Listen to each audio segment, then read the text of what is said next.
Once upon a time, there was an old shoemaker who lived in the most absolute poverty.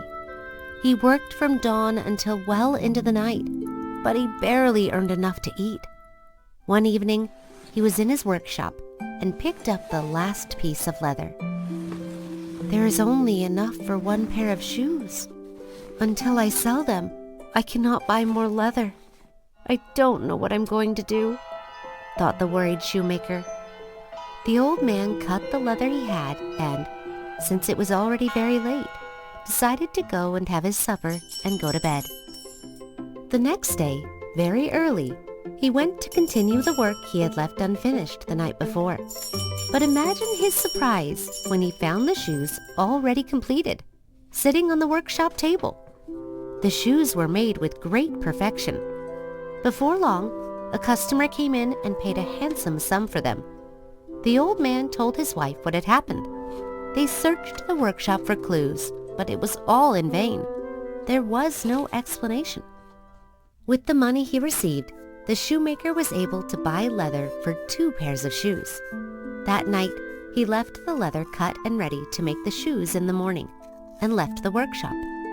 The following morning, he found both pairs of shoes perfectly finished. Just as it happened the day before, the shoes sold easily and at a very good price. The shoemaker was able to buy more and more leather every day. He would always cut it in the evening to make the shoes the next day, but he always found them already made. Moreover, those shoes were so comfortable and so well crafted that his fame soon spread throughout the entire city, and his customers grew by the day. The man who had once been a poor shoemaker gradually became a wealthy man, and people snatched up every pair of shoes he made. One night, the shoemaker said to his wife, "We must find out who has been helping us so much. If you agree, tonight we shall stay awake, hidden here in the workshop. I am sure we will uncover this great mystery." "Agreed. That is a fine idea," said the wife with great interest. The shoemaker and his wife hid themselves very carefully.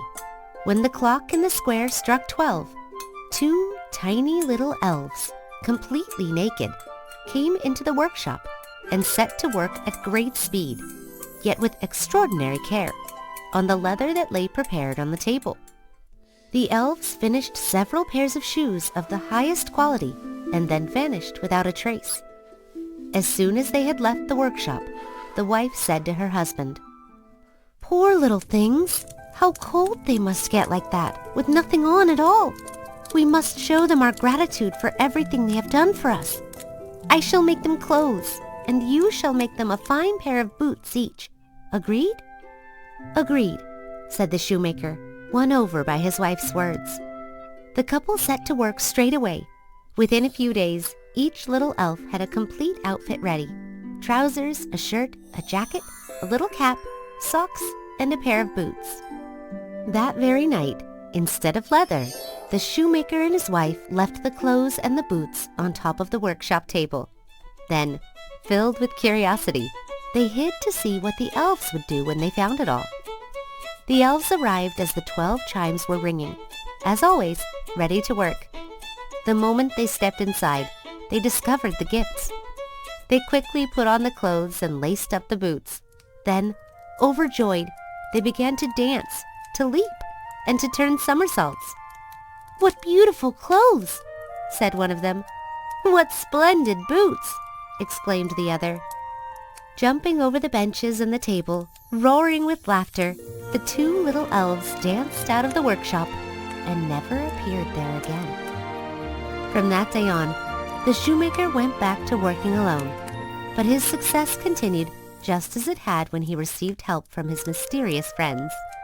He and his wife lived happily ever after, never wanting for anything, all thanks to those 2 little elves who had rescued them from poverty.